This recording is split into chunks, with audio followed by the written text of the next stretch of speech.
All right, so I just wanted to jump on here real quick. This isn't like a full-length episode, and there's not actually an interview. Um, but just kind of talk about some things that have been going on and some things to look out for.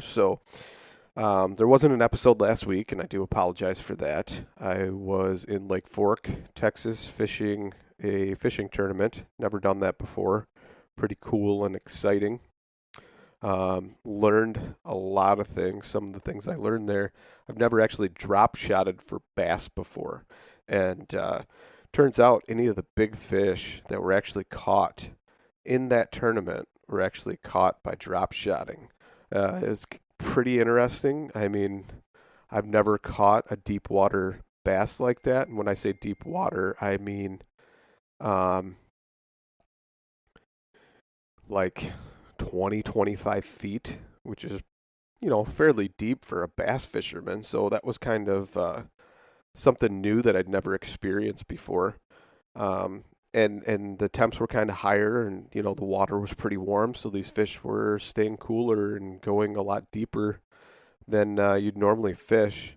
The lake was low; it was like 6 feet low from its normal lake level. I guess they had to drain it to do some work on a dam. And so now it's just, waiting on rain to fill it back up. And as we know, Texas has kind of been in a drought. So kind of an interesting dynamic that turned into some things that, one, a lot of people hadn't encountered. There was a lot of people I talked to that didn't even catch a fish all weekend. I mean, talk about, devastating. And um, I fished with my dad, and he had a few fish in the boat. And the way it works on Lake Fork, they call it a slot lake.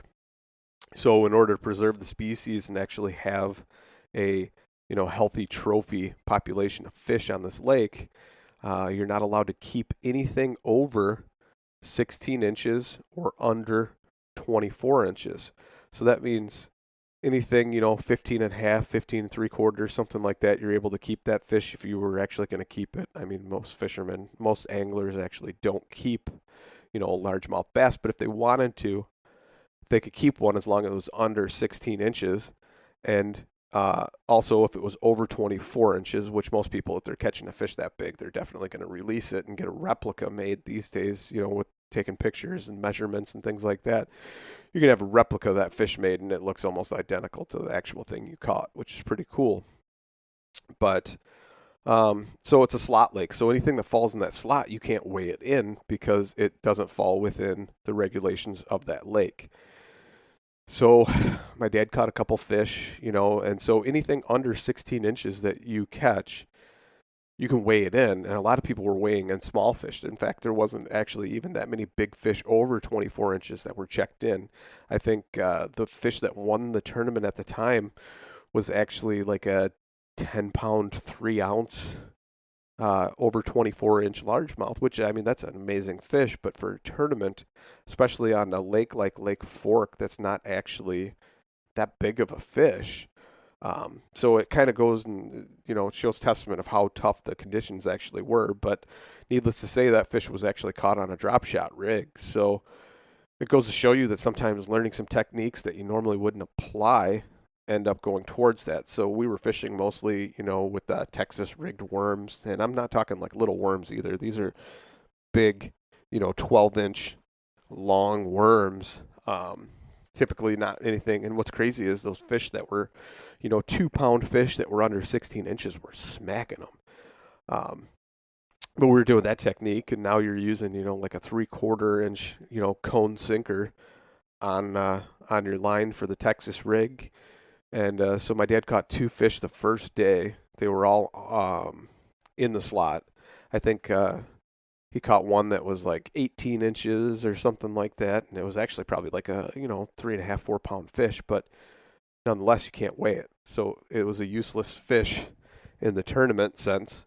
And I didn't actually catch anything the first 2 days. And then I started utilizing a jointed Rapala first thing in the morning, some topwater stuff. And Lake Fork is just filled with trees. It's basically like a giant valley that had trees, and the Corps of Engineers actually flooded that valley and turned it into a lake. So it's basically a forest underneath there of cedar trees and different pecan trees and things like that. So a lot of cover, and very just, I mean, plan on getting snagged. Use everything weedless that you can possibly use, because conditions are just prime for, if any type of crankbait or rattle trap, or I mean just anything like that, you're going to lose a serious significant amount of tackle.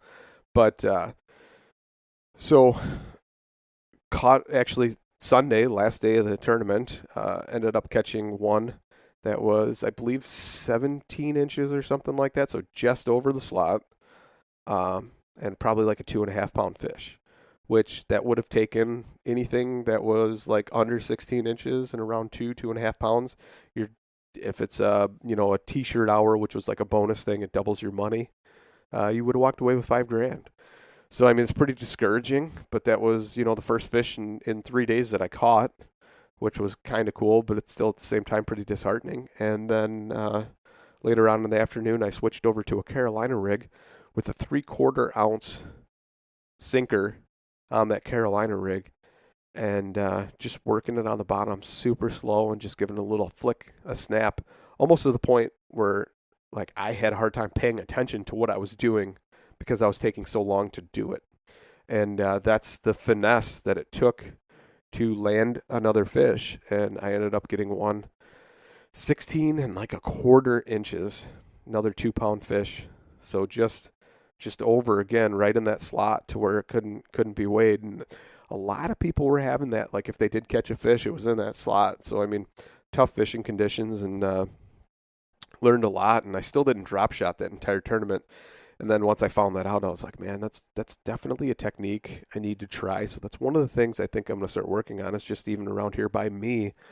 I mean, you always see fish deeper water. It's just most of the time, this time of year, I'm not really bass fishing if they're deeper water, like a late summer. And now they're kind of moving more towards like edges and shallows and things like that. So, it's not something I'll be able to do, but in the future, I'm definitely going to try and work on drop shotting a little more and trying to figure out, what really works for drop shotting and catching fish, because it seems that was the one thing that caught any of the big fish. So that's something I'm going to learn, and that's my takeaway, and I just kind of wanted to share that with everybody. The other thing I really want to talk about is Publicly Challenged now has a store with merchandise, and that store is live. There's new products being added pretty much weekly as I come up with new ideas or designs, and it's just some funny stuff that I've come up with and had a graphic designer design a bunch of these different designs for t-shirts and stuff like that. And it's something that I think is fun and really cool, and kind of a way I can share, the podcast with the listeners and other people as well. So I encourage you to go on publiclychallenged.com, check that out, peruse through the store. Hopefully there's something you see and you like, and it's a great way to support me and the podcast so I can continue to grow and put out episodes and provide content. Because as we know, nothing really ends up being free, and it always costs money for all these production costs and stuff. So it was kind of a way I came up with to supplement this podcast and keep it going and growing, was to have the store merchandise and hopefully sell that merchandise and be able to continue to reinvest into the podcast and produce quality content. So if that's something you're interested in, please, I encourage you to go and check that out. The other thing is me and a few friends have kind of talked and came together and devised some hunting products, and they are 3D printed hunting products. So conceptualized, designed, and manufactured right here in the United States.